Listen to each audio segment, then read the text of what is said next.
Аудитын байгууллагын хяналт шалгалтын сэдвийг өмнө тухайн оныхын эхний улиралд нь улсын хурлаас баталж өгдөг байсан.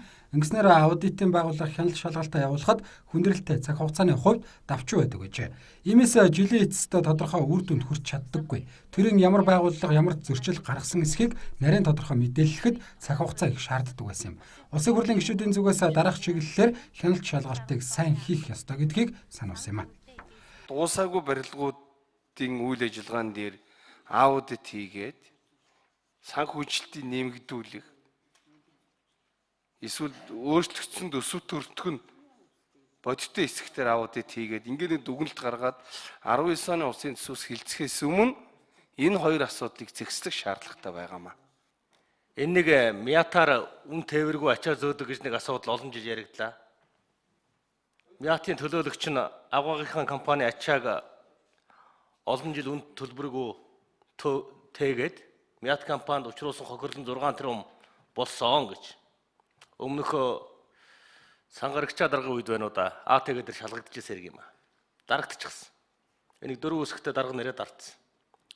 Одоо хүртэл Мятаар хөөрөгцөг гэдэг сэтгүүлийг хэвлж өгнө гэд ачаага үнэг үзэгдэх. Ачаа явуулдаг хүн нь хурцын хүн, хүлээж авдаг хүн хурцын хүн. Одоо энэ Мят гэдэг компани дампуурлаа.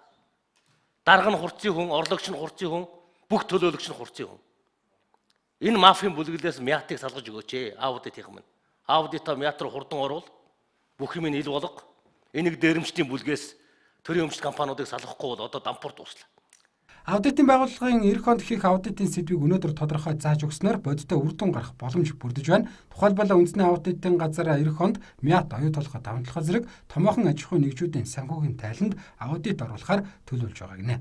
Манай гишүүд маань аудитын сэдвүүд хийж байгаа ажлын чанарын асуудлууд яаж яг энэ дээр бид нар бол анхаарал тавиад зарим стандарт горим аудитын юмнуудаа өөрчлөлт хийж байгаа. Яг Батзандан гишүүний хийж байгаа тэр хариуцтай эзэн холбогдох сүүл ангаар нь бид нар яг гаргаж одоо аудитын ард тусгаарсан хавсгал дагалдах улс болгож байгаа. Энийг холбогдох хуулийн байгууллагууд хөргөж байгаа. Интернет болон сайдуудаар байршуулж байгаа ил тод бүх албан тушаалт нэртэй устай холбогдох улсууд. Зөвхөн тэрнтэй холбогдох тэнд хэн ханалт тавих байсан, хэн юу гэдэг удирдан чиглүүлэх байсан. Тэр хариуцлагатай албан тушаалтуудын хүртэл хууль эрх зүйн талаас нь холбогдох ямар учраас ямар үр даалгавраа чиг өргөө зөв зохистой биелүүлэх одоо энэ зөрчил гарав гэдэг тэр бүх албан тушаалтуудыг тавьж байгаа. Одоо ингэж эхэлж байгаа. Энэ 18 аудит бүгд ингэж явуулдана. Төрөөсөө үндэсний аудитын талаар баримтлах бодлогын баримт бичгийг аудитын газар боловсруулан эхэлжээ.